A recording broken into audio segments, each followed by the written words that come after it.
My God. Milia.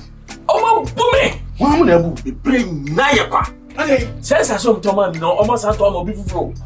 My book of who? Oh, dear, you Dimmy. That's what's what. Oh, Minia. We know what father for so many years. You can't also hear Bibia. What my money, I mean, dear, as I say, Willie. Saladin Company Limited. I want Sassy, I Ghana have a beer in Sassy. They were two up Ghana. And almost Sassy, I will Jerusalem as a bear Fiena, Sansuna Akatapo, I will Pokwasi, Sans Odumasi near Dodoa, and Dentra, a Kaswa, assassin litigation free, Blunimacy and Tokobi anyone. Then get the crown and say, who could a car? Now they pass us. I'm sure car no one, no one car. Oh, you don't mean it, then some gas in the Majors. I say, oh, I don't know them. Oh, Milia. Oh, many other parts of my camera, one part of the part of my camera is consultation.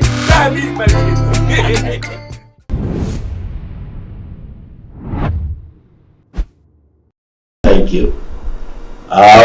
This is a press conference from the Council of World Bishops and Clergies.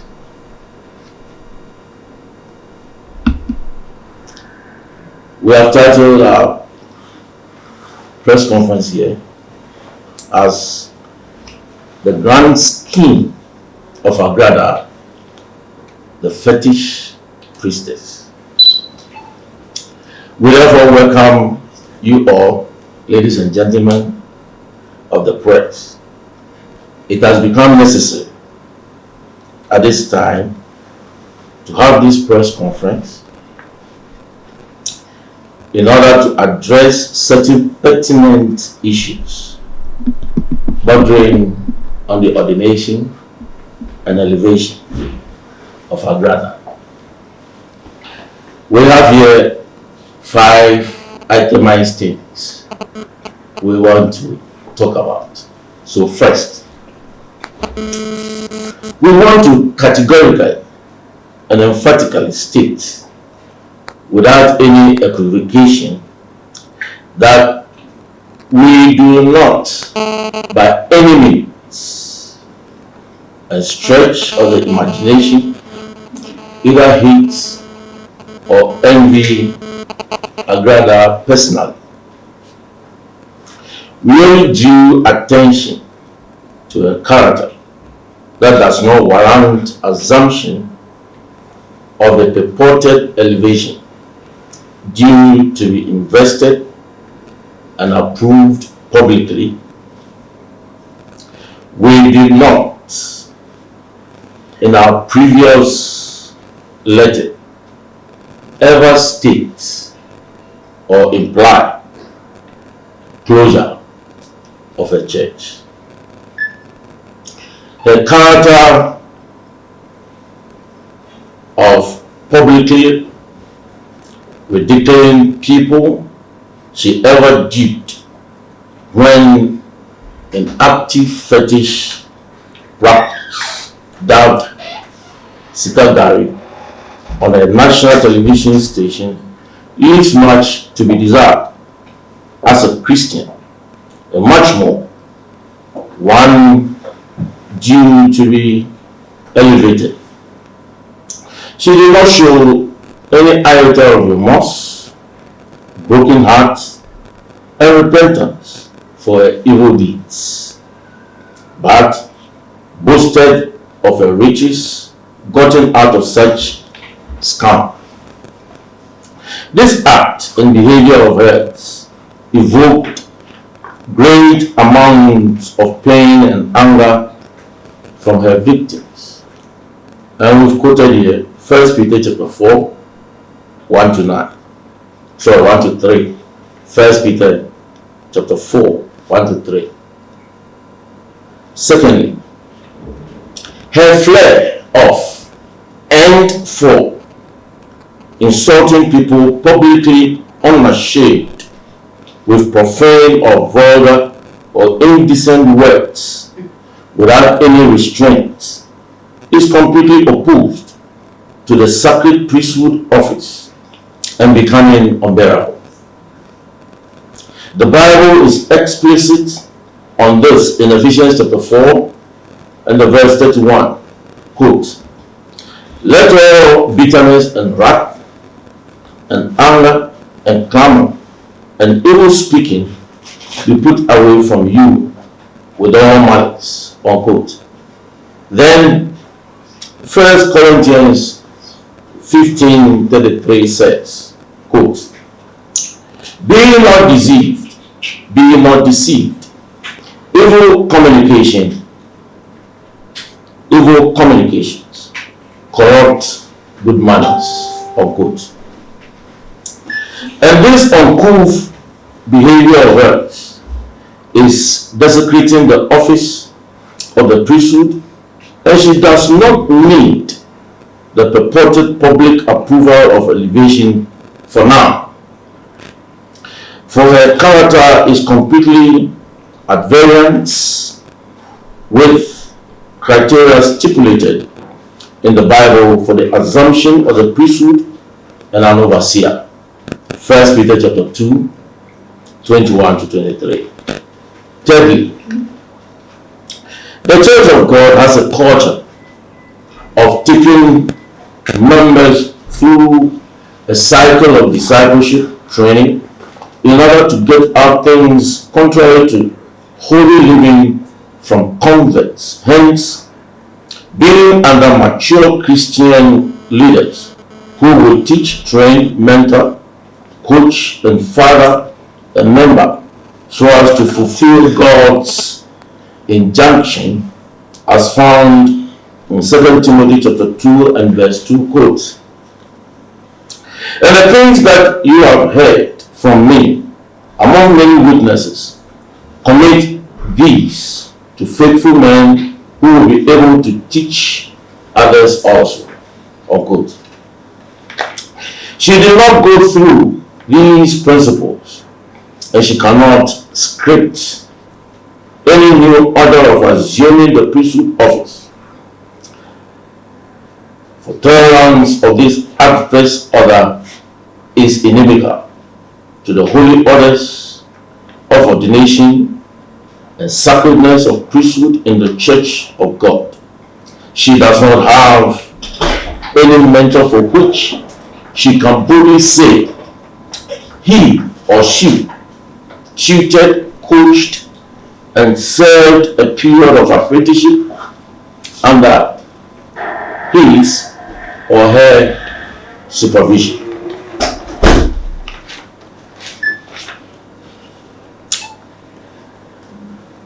Conversion to Christianity is both translation, as found in Colossians chapter 1:13 quote,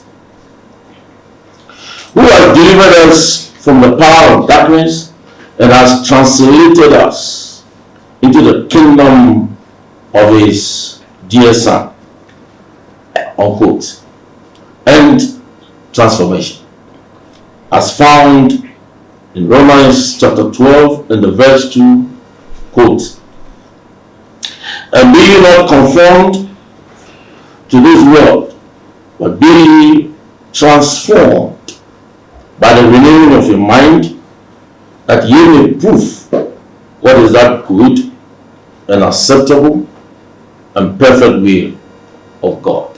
Unquote.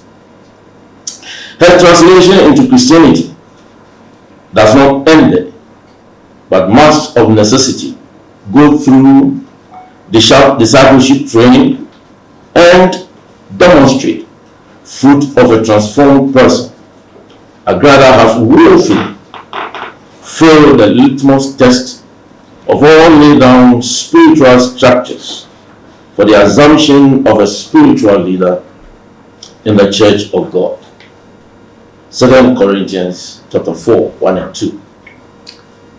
Then fourthly, Agradaa has been loud in the public space in saying that she bought the church building in 2019 whilst a fetish priestess as a gift to the husband to commence his ministry. The husband did not utilize it as she expected. Then she became a Christian, rescinded her thoughts and decision about the church building as a gift to the husband and retrieved it. This narrative reveals the grand agenda of Agradaa whilst she was still practicing her fetishism craft.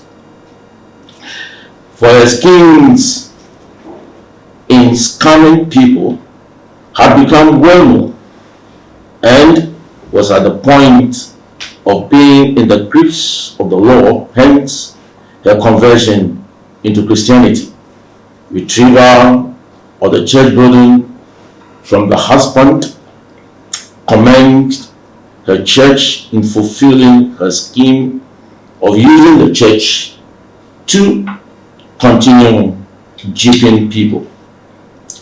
For she finds the church a safe haven to perpetrate her evil deeds. She antagonized the minister of God who ministered salvation to her, insulted, fought, and left him. She then started her church, demanding her husband to join and submit to her. When this did not happen, she fought and left him as well. She has grossly disrespected, disdained, and run down the one who administers salvation to her in the public space in vulgar language. 1 Corinthians 4, 1 and 2. Fifthly, Agradaa's deeds are well known in Ghana, and no man of God in Ghana of good standing would associate with her, hence finding solace in people who are oblivious of her deeds. It is no wonder that no minister of God resident in Ghana is part of the delegation of ministers scheduled to minister or to administer the elevation. Thank you for attending upon the Council of World Bishops and Clergy's press conference. Thank you very much.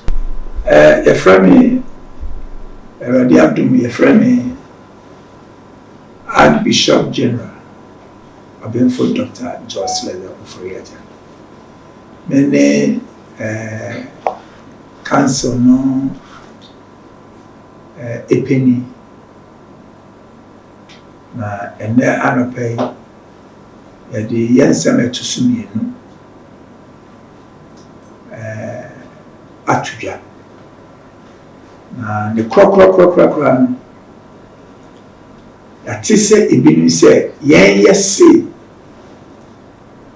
ye kwakoto Agradaa asoreda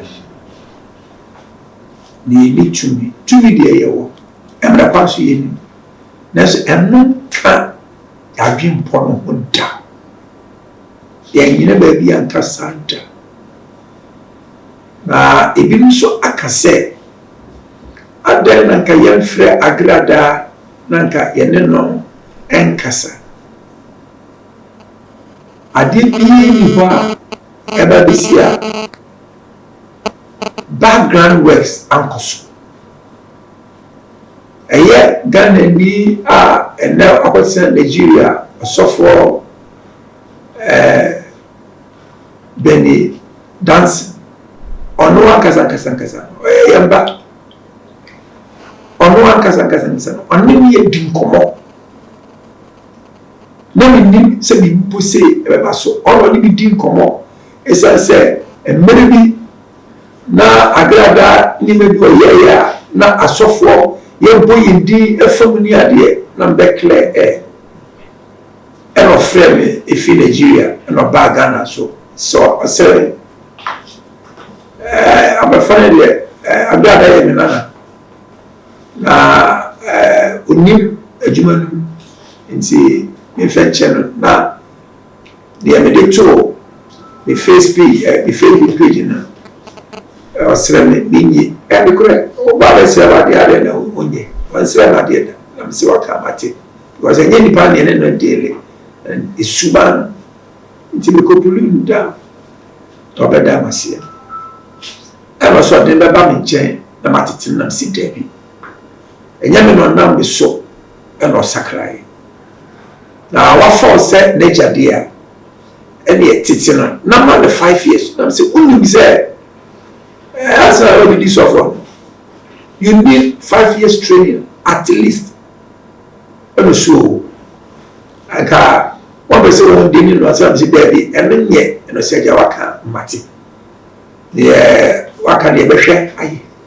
this is what so for penny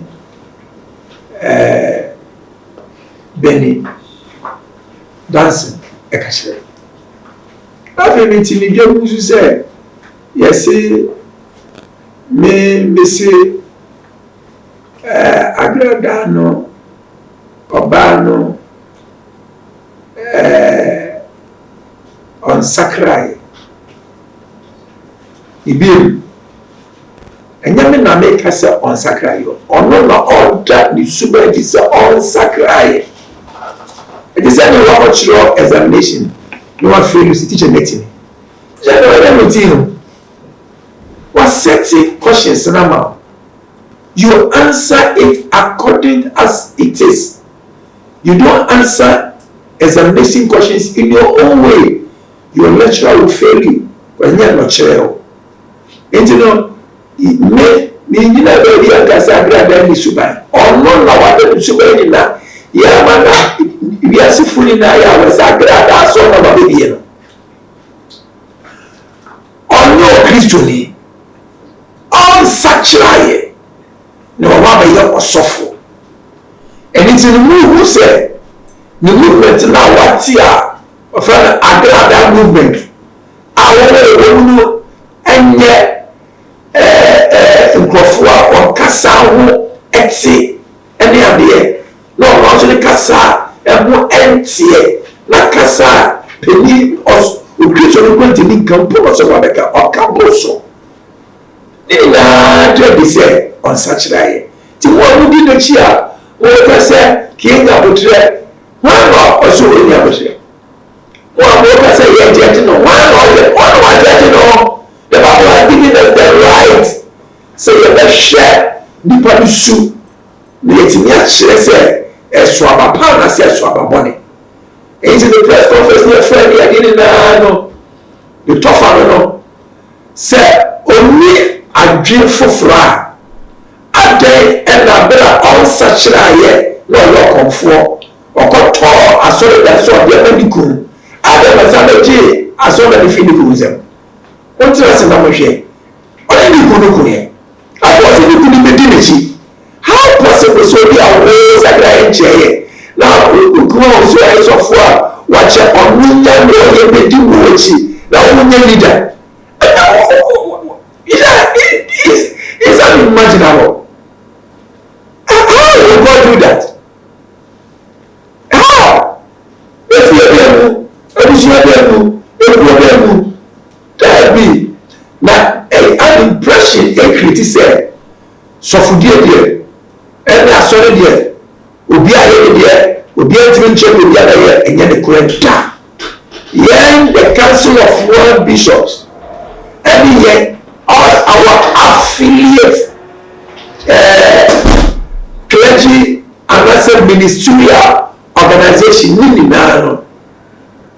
the regional one. What is going on? Yes, a Ghana Pentecostal Council, a Ghana Pentecostal and Charismatic Council. Yes, we near flat. Yes, Christian Council. Yes, we near flat.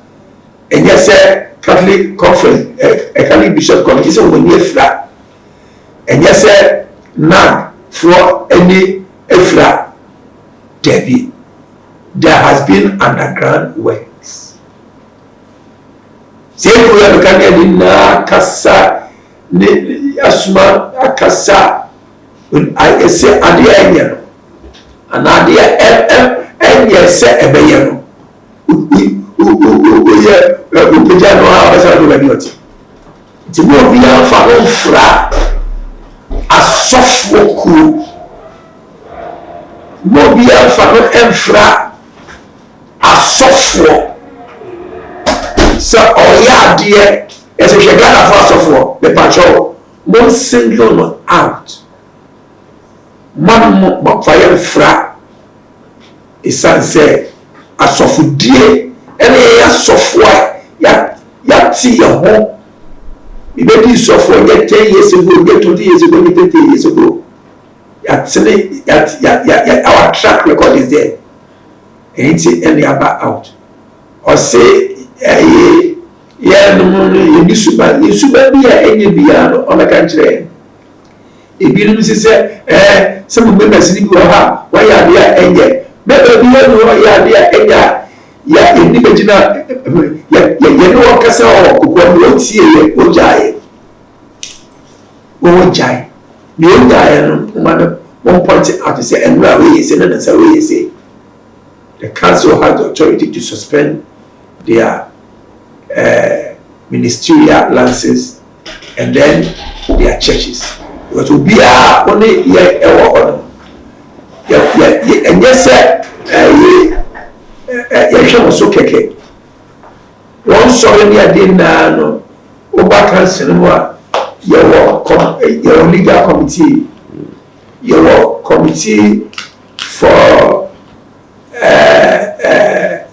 monitoring and evaluation your social service committee your committee for relief and disasters say committee senior na eboa emma whatever the man of God or the woman of God the challenge na okuno ya boa yes so organization mo council no man dey open now here debut your code of ethics obia ediso the only so yetia e frel committee before a call one sorry no one suffer before tenase na ediye atuye nti se mo hiensan and let you know ekasa we are setting the record straight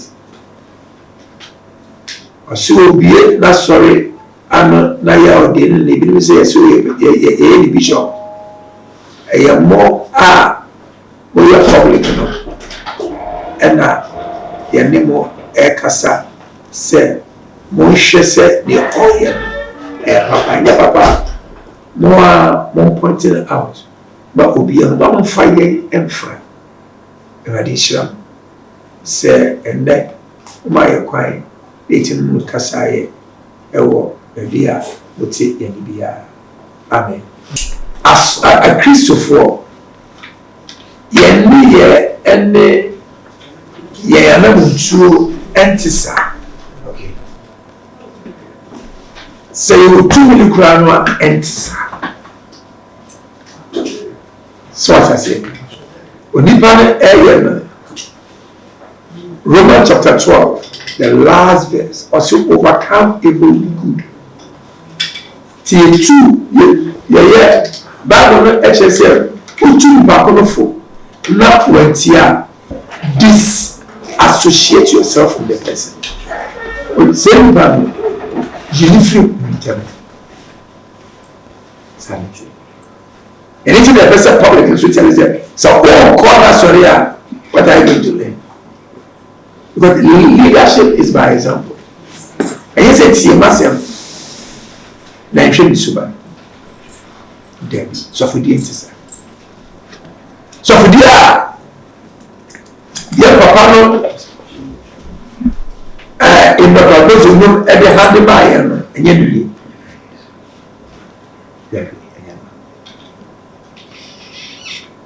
in the 70s now your floor software so your software 80s obia who said in software you never say this software me I didn't know why don't I have guy you don't see this type of thing we don't know that internet in the world we are internet it could be so but not there was a video Oh yeah, graphic we said no. It was not so. Decency, orderliness, and a year Christian and was suffering. Subaya said that. The question, maybe I'm a first one. Me a worker, say na young fan emo. Obia assemblies here, obia the no abi. Enti no onipa no anu wa ya bia no ya friend we chie na kasa wati ase no. Na ya sa ko friend bi ya yesa that ya kwa no ya nye penifo pa. Ya nye penipapa. So what must say? I don't know to subi ya entire Agradaa and then you Agradaa in person and na edeni ni super no oyi medini ya kapasa ono de Kristo yano yano so what must say and then you see two ya na kokra ekono ho so see tio so what sachira yesu bayo me sachira yano man kan chemba panamo the papa and the mama and I wonder say hey I'm for that is Adentia they knew me before and then now and you know if Agradaa you knew me so or you or comfuba asakra praise God now or say and now the same path the same trend the same principle na sakra ya no and only the end and then you know say we good in university so for you know say we good in university for you say aso for bra and the papa and ya kono and that's all you have come out one sentence say even teacher for a situation bra some you're not but our constitution allows people to form another one who thinks that we don't want to join it. But the decency and the orderliness must become coherent to each other. So what was here? Sanity is the and organization so one you there, they should have known. They should have known. That according to a year more, a letter about out no, and then there be more previous one, first person. No say a baby Christian, and it's moving me attested to the character. That therefore you are advising a year Nigerian pastors and say more ember, and I'm so my more air can say. So more attested to the character and one person move by it's fine. But you advising a year when we free outside and we mobile ordination is like say I say one person I'm in the Juma.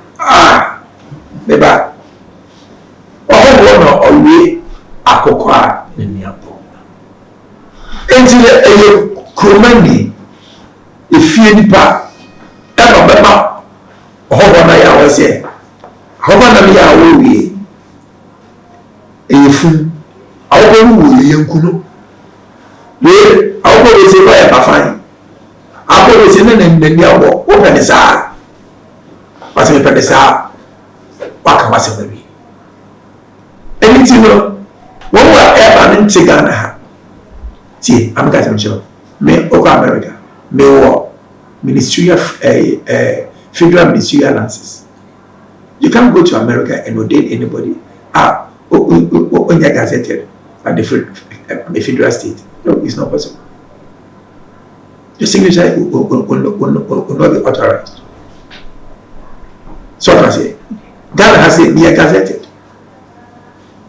So what I say, I am American. Yeah. The chef for that they are not gazetted here. Okay. They are not gazetted. And they don't even have the right to do it. So in such a certificate as it, what Ghana has it. See, I am now.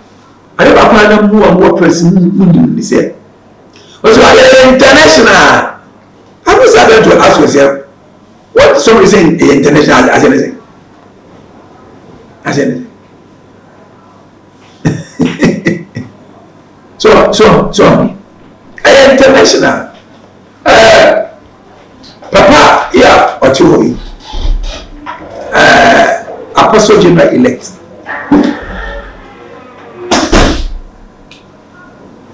Asiedu.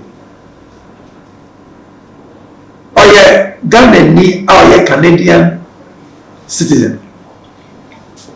On no ever represented council no ever the whole of Canada. Waiting about them. So because you did a soft Ghana for I attempt to do.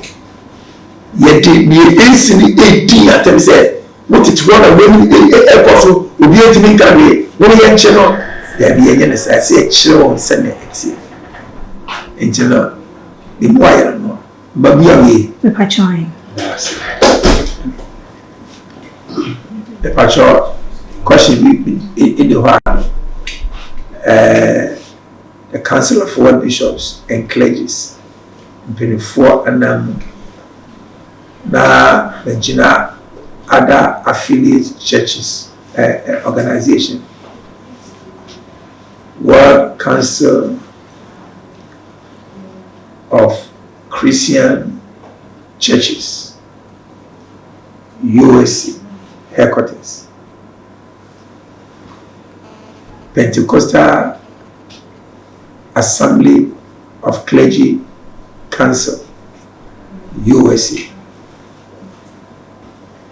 the Council of Black Clergy USC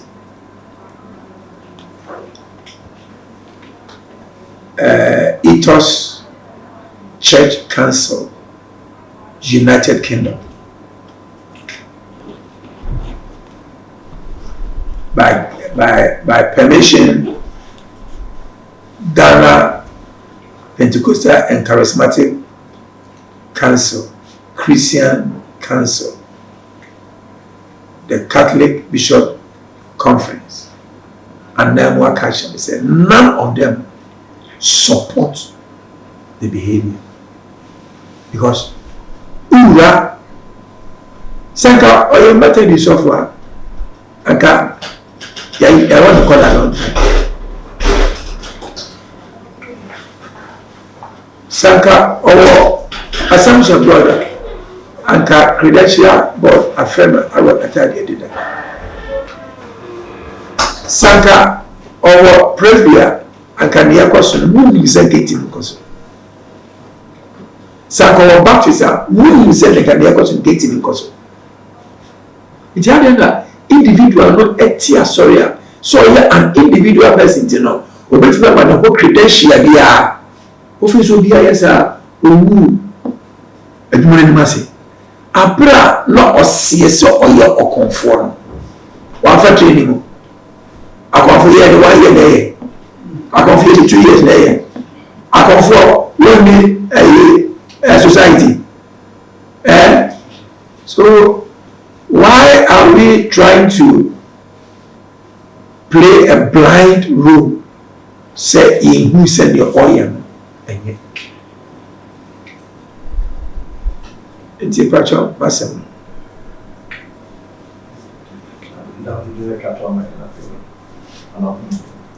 on can yaka on fatum di yaka ho ba mu nyi na no send ya ono ebeka no ba mu nyi na no wo ye ne sana na mo so ma good communicators philosophy of communication psychology of communication doesn't permit that. In some share says subject. That must say so my main so would need any better. So Apostle Frimpong. I'm at that Majesty Glory Prayer Ministry and a fan called Amelia. Okay. Now it's also also that as a full you share a year mammy evangelist Patricia Group hunting Mama Pat and answer and Agradaa.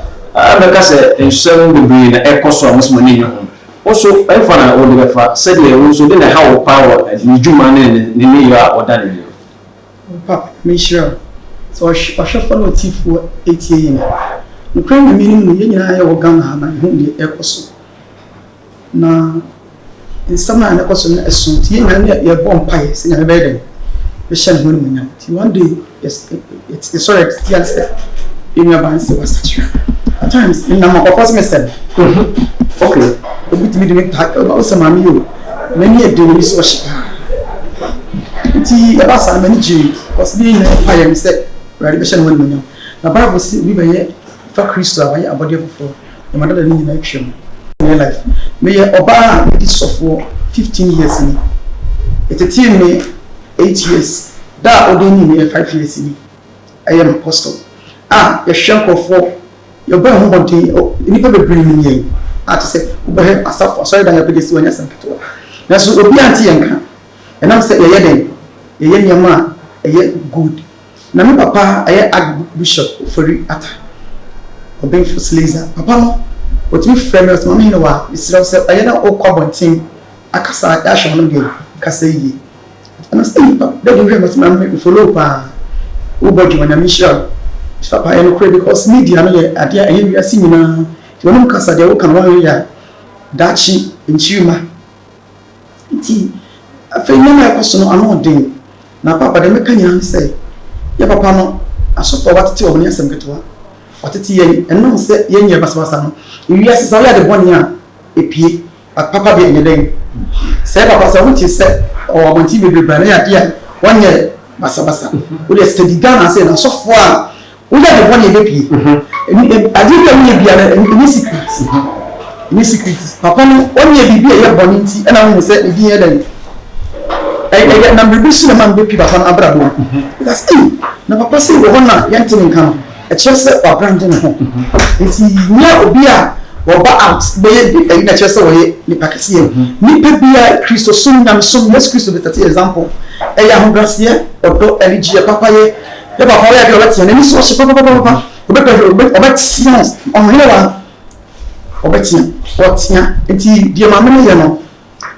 In fact yen na energy set obesachira but ade a woye no enne Christo so no ebobra ahometi chama se no me grab follow ni bio ni kru else na dem say mama no pe no na ni so hye na ni ade no because when ni so hye but they say a woye no ti na no ni kru be no so hye no so pa ni de kra ho mani wu na so anka wo dan ya ni kru ka jam say anka wo dan so kwani tene de bia mama ye na me ka say mama de unu ya ba wi wo ni ya na pe wo say what cannot to say was what they call papa so de yam shinam say da de bia okay e wi asese obi en dia no die mu a na o kan sem bi asema kan ma yam shinam no say ya ma no en sem bi bebre oba out back am e de en twayi na onye ni on kan okre na on sign suna na o de komo en wa na o de go repisu sunu ya papa say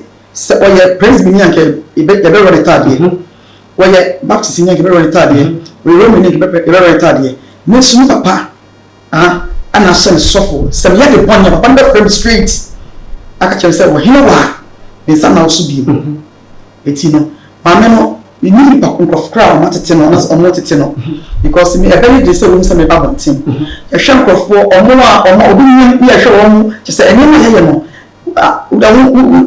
a couple of times abeti you be the hammer interview be ba enti no dia mama ne yano de ko ne ni in fact ye yewu mo ne yewu na me catch ma ye yewu na enya no wa abisi wa Acts chapter 16 Bible say na oba bia akom satu mi na she ne ma na ode say ne and na Paul ne Silas ko kan ya nam so ma de Paul ne Silas ko to fiase ti mama ne mo e ya de wo da fit ade bo fitiase e ti mi sisa maybe I know what the babanti. Sabe, one so a rule. Na, nyakopon si yamani muni. Tie, the person, nyakopon akasabatiya. Nyakopon akasabatiya. Ni baby, ni nkachira. What me from nipa din, na me din eni sinhu. Sa moti akofo wa koma. Na we sabe moti akofo ma oti ho.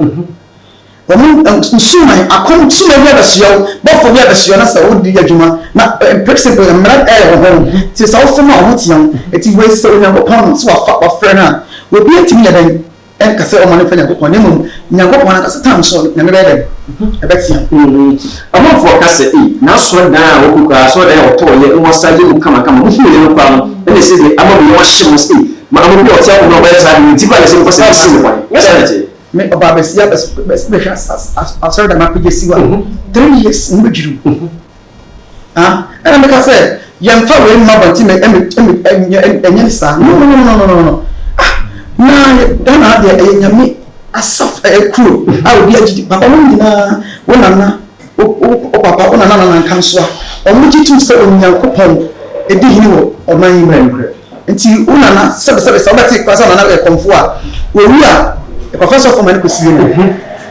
Somebody said, "I can't be," and I said, "Sue, fear." Nippano, or what? Only you are confirmed. Nippano, why? You only know. Nikomaka, cat keys, as before. You have a cat keys when you're there. 1 month, pay your mamma. Hennifer, that's not the way you're and you know who are. Yet me confess of some men, Mobile Mamma in Cosino. It's in your son, Mr. Son. Hey, will be a one in my body, and will get you send him a son more, a friend of the day, and a I try to myself. The friend of some about home. We went to miss a soil and cocoa, but Subino. Nipa beba. About it's also better sorry. Nipa beba be brave. But soon by now, than a dinner. Kakran. We be able to send no. When yet, dear, what can say never so more. Or when in a bedding. It's in near a sorry than papa, women are sorry than go for see.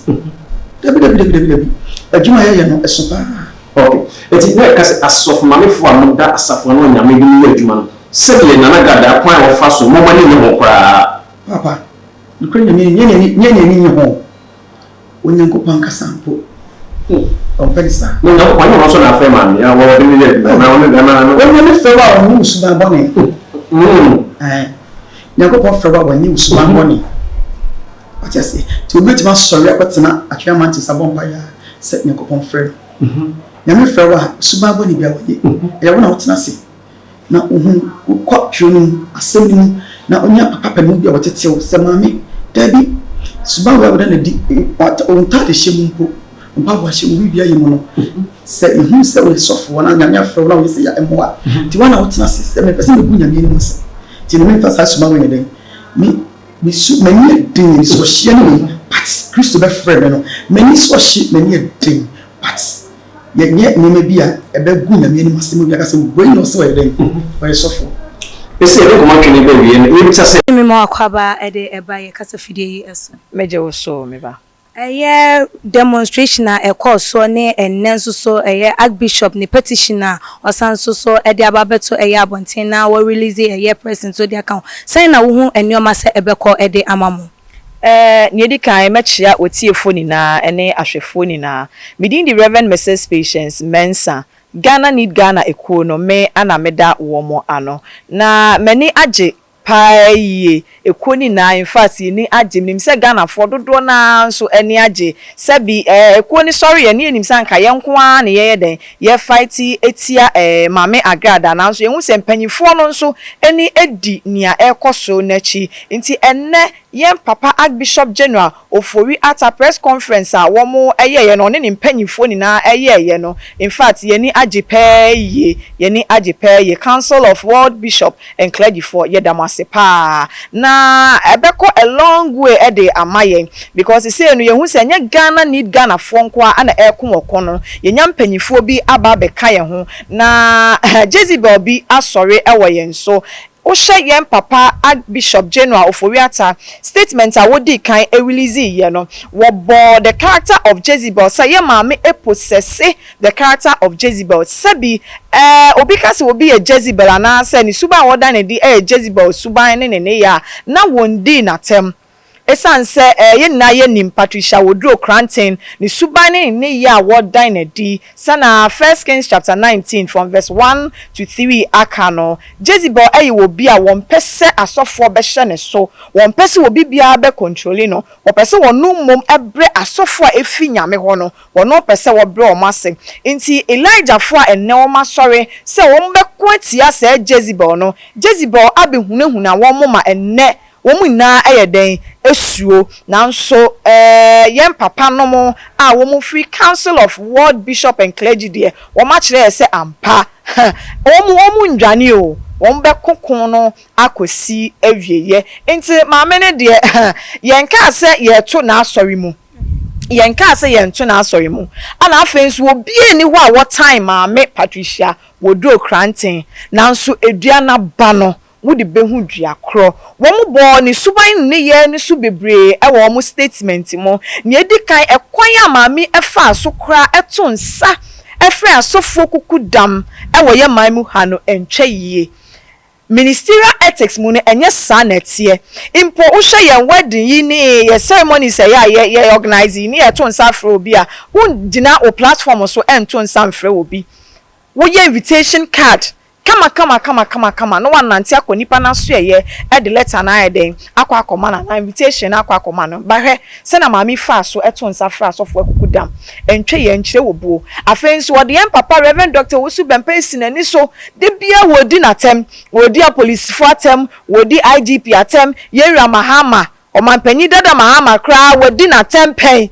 videos ni na ewo ho na no ye papa ebe release ni statement no so aba out abedi na tempoto sebi wo ba wo se wasakra wa fa Kristo asese no wo nyame mu no enye suban we bi na wo se wo dan na di ye papa apply life share ni obaye no eye niwo yen Christopher de eye niwo yen asofo de eye niwo kese pa enti no say sorry etia say suban na ene sa na ye na yen time no na ye pese wo sesa no wo sesa ye ade ba Kristo yeah bebre no ehwe animo say kamabotai ne say ye na sori anka obi ano no enya de say ke betimi ya baso kampese musia no kwan sese nyame ya dum akina ana wo bi anom se de mo ye no botaye no sa na ekowie mam ka mususu se nka bi anka so ne program kan keti maso ana ye de eka ye nko ade anka for now no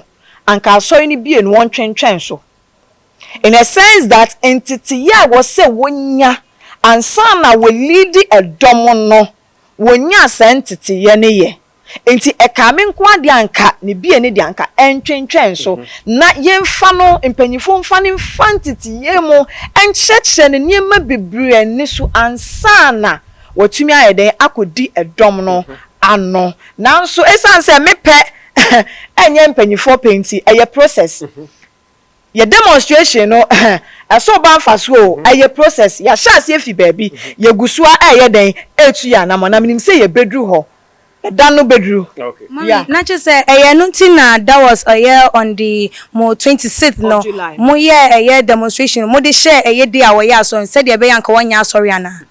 Debbie.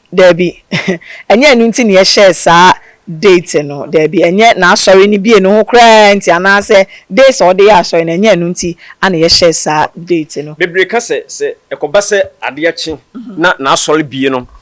Watimi ye ne program no wi a wadi musunkunim asem wo gyato se wadi musunkunim na so woni musunkunim woni ye sunkunim de biada sina meka ye ne se eye process ye letter no akodu mpanyifo anim wo mu gusu steady nti na ne council of world bishop enso aba out abekasa se eye no kre subanya woman na edan na di Agradaa edan na di no evangelist to park edan na di no enche sofudie suban enche Kristo sumopa Inti no awase wo fantity yemu Agradaa na me gina mo fidie so aka che wiase na se obi ani wa wotan no obi antan Agradaa nanso wono ani suban na akire yen se ampa on sakra ye inti wo hiantete ye wo hiase ye be kire no Bible ni mu nsem ye na ni suban wotumi asakra ye ede amma nyame ahenie enti no ye lusu ye kra agro ne de bia meka se afen na ya start ebe ye de kra sinse na se bi wo bi aso na no ase na wo wie ye o ye gusu boy ye point ye gusu etutu ya namo enti ya shase ye free baby ye free 1 ye ko 2 ye gusu enamo so enti no ye bedu ho e be kwa wie papa mami ye hwe eya asofo dodo na ebinumu edan ne ya ye mami ye edan e bi ede ade nti na sabre ni nyina no wo mo de ne de mo ntimi anye eye wo ye kire ana se manfa e ho petition anko na ye mami de e na mo de aba eno na man dodo na adwen se wakoye oba wodi animu na chese emaye ye ho atamfo esanse nka oba na eya ade nti nka bibi ani a wakoye oba nka wonim kwan anka betimi akone na so ene na kwa akokasa by said ya wo de ba eya ba fonten tan so ebe kan ye na akwame akwa yesa mo mpe no wo eye nyamedwuma no emu anya se obi empe maami Agradaa wo nyamedwuma ni mu sabi asofo na wo ka wo masem sisi a no yes ye nimpa se ebinimu suban ne ya wo mo dan na di no entwe ye sabi wo kan second cancer David mu na ye bone Solomon mu ni na ba ye bone enso upon David bone na no nyame se oda na koma so nanso Jerobim bonni a wo be ye no esupasidi David die Solomon die ne womu a wo maba etwemu ni na no sabi asofo ya ye ka wasem se wo mo so dan suban ni ye bia dia ensem fata asofo no obi ama out emagine mu se ampa bia wabu asemasi obi ama out emagine mana ye nya video bia ma enkasa se ampa wodi panyimu we atem na wodi asemasi atem ana enkrofo egu wo mo na ase ne nso no obia ema out embe declare but looking at our mother Evangelist Patricia wodu okranten no one sikagari victims efo aba out abe declare se wabu wo mo kwati kwan bi so no wafa wo ye den wo za wo mo agi wo mo sika edi wono anso aba be confirm se adwuma wo ye no eye krono adwuma eye krono sika no waye den wanya no wokoye nwura Kennedy ho wowura honorable Kennedy wekoji tu mu enne audios ni videos ni na ewo ho enti no enkrofo na ba out aba beka wono nso so aba abe confirm se ampa na wobu nkrofo enye tumi bia na ehekira wode ye den wode ye sika gari no enti se wo hwe sa niema weni na se enne mami se wasakra enka wo say you a different person altogether than character na owo mu no se bie ni na no before ye bedi sofudie no na ya nya pepepe oni ya nya kronkron ye ni na ya bo adwaman ya ye abrabo basabasa ni na ya bobi pen na so se wo be fa Kristo a se suban ni ye ni na o se wo ye den wo jani na egu nti wo be fa Kristo na nka se bi wo bu nkrofo wi a obokro no wi krank wonye din na ne ba bi kra ni ni sofudie da bi enne wodi panyimu we atem enne wodi despite atem enne wodi yenra yoman panyin dada atem enne wodi yenra Reverend Dr. Wusu Bempa atem empanyifo ni na wodi wo matem akositire enti dede na wo je no ana atwe ye nso ya dwen so se da bi woman ne wo se okana no tum opre ne ho ase ede ma ye mpanyifo na se bi ye bu ye mpanyifo ewo oman yi mu enti anya se bia obitan na na se bia ye mpese oba beka debi mami on se Agradaa wo ye nipa bia wo ye ebi mo beka se wo ye controversial on se mi hu ye kra Bible nim se wo bu obi gina ade a obo eho na wo de ama nipa no enti do you think say omo na obu wo mo gi ye sika gari no ye gold victim no obebo ho e na de ama omo anase say na sankofo no so omo expect omo sika no sana ask ekananka san wo sanka wo ye no sebi me papa Archbishop General na the perform by an interview no mete say na wo ka say ono nso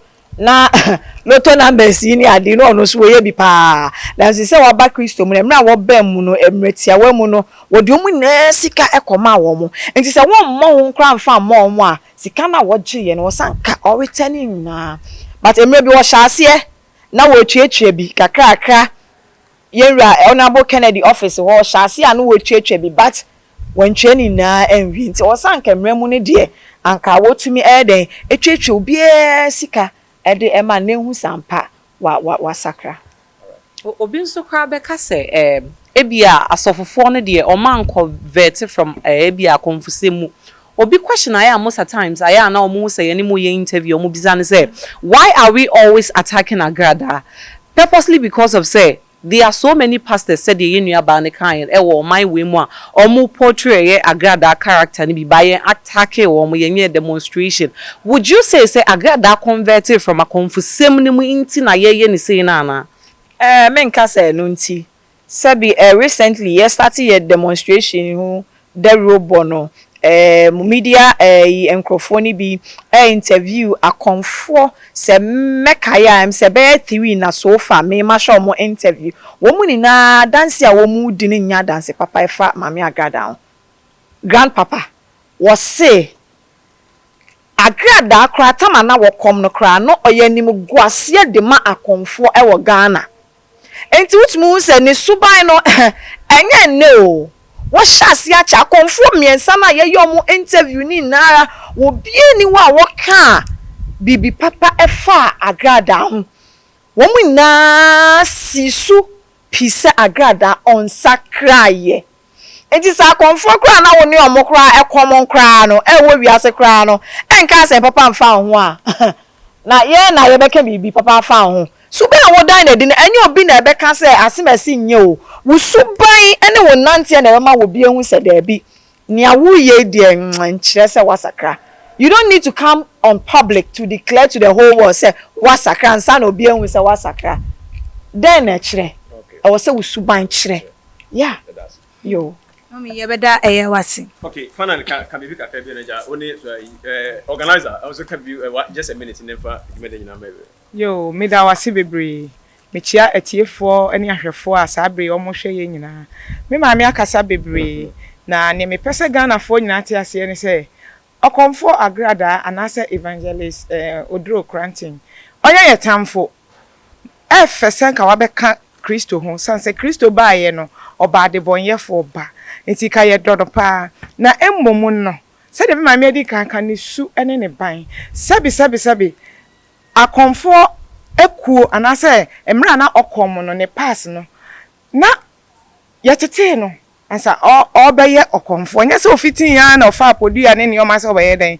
obekom Kristo sumu so ye wontete yetete ni padum pempenso obi ansa na watimi apie se wo ye osofo na okay 1 Corinthians chapter 13 verse 11 o see me ya abofra no me dwen sabofra me susu sabofra na me beye pani magu mofra nsem no emre bi atwam no to park yes anuoma na obi amfa ne ho but se wa beye Kristo ni asa beye osofo obetiti nkrofo de na ye hwe se eye Ghana ena obetiti ye ma ye nuanom enti ye hwe se suban obeda na di no ebe ko abonten ama de onim Kristo no abehu Kristo but akoba se wiase ni di atem osofo nso di atem afa himfa na yenko enti ne ye ho ena ye stress onye den on calm down na nyame adwuma no yenye ne sa enti mo pese o che se Agradaa ko fa santete ni mba mo begina tum why not awufo kra epedodo onye ye ate asefo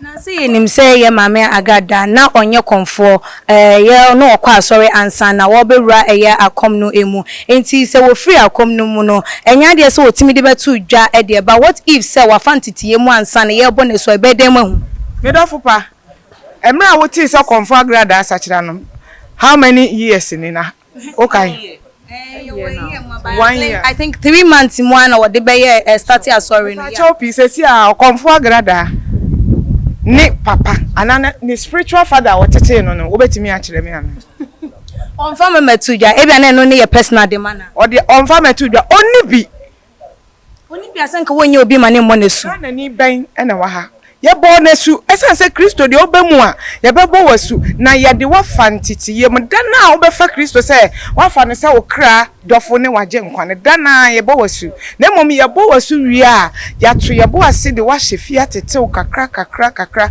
na wa ben na wa pie because all tete nkrofo odofo mara mfisa nkrofo bebregu ni nase me no ka say omu sua ne ye na atemdidie no omu sua na se wosi wasacha na ono nko ahya ne ba bi na odidi atem obi amfa ne ho but e bia na wo a wugina we wunua bi bekobi e bia na oba wo be wo no obekwa Agradaa sorry enti atemdidie a wo didi mpanyifo ese nkwala bi besua na ochina bi omu so begina social media ana wiase na omu di atem a ye ko benkum ana ye ko nifa Kristo ye han Kristo onye sum enti obi oba ne nkyɛn no ne ye ne suban even Bible said duana ba emi ehu duakwa ba wo so no wa kasa wonim duakwa maami emo makwaye wadwuma nti no e wo se obisa Mommy ye beda wase okay mate se edom na so dodo ka se asofo bi panyifo bi ensa ehye demonstration no ase no mu piepia ye nima na ye tiko se ye enko ye sa demonstration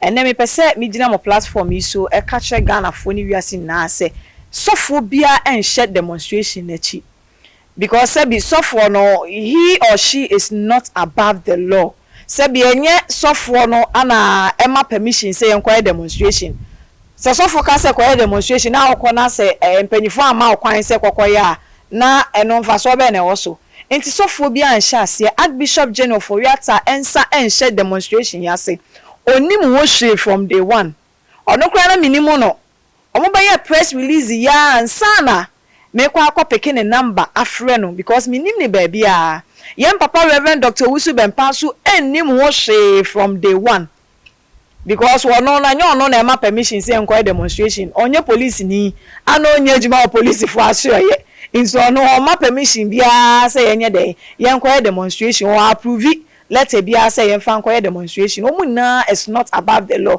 anka say be oye police ni no wo tumi wo emrane so a anka yanche na nkotum eso sofo ma wo difo mu a ya che ne kotum mu na ese emra eni ne ye den ediye until nobody is above the law. Sanso na mami Patricia Odo Cranton Agradaa so is not above the law.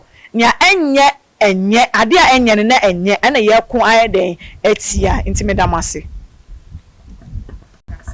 Yo na ebusiafo ene na chesa ha ene ye de eye ensem no AC eye ye papa ane ye maame no mo ensem a wo mo de ebebetu dwa no eno ena ye de aba besomwate eye Reverend Patient Mensa ne ensem a wo de etu dwa ne organizer so ede ne de atu dwa eye Archbishop Ofori ata enso so ede ono so ne ensem mu emu enchemu aba betu dwa wo mama Ghana fo nyina ehu no se enye tan ena wo mo tan ye maame Evangelist Mama Pat na emom eye ni su ene ne ban a chese ekoso a wo mo empe no eno ena wo mo ekasa edi etia na sede eye wo mo kan ye wo mo first release mo ese Nigerian so for no ma wo mo ma no omo ni se wo ho ena wo ye ewe abo asebio neni abo eno nti na hu be hia se wo mo be ma na hu no sede ekoso no enye eno nti ni bibi ni a wo mo ne tie no ene betimi aka ama no ayeye odofo aha ene de ensem no AC too much de bibi a ye mfa enkame mo eno nti na mo nkoso na mo hwe yen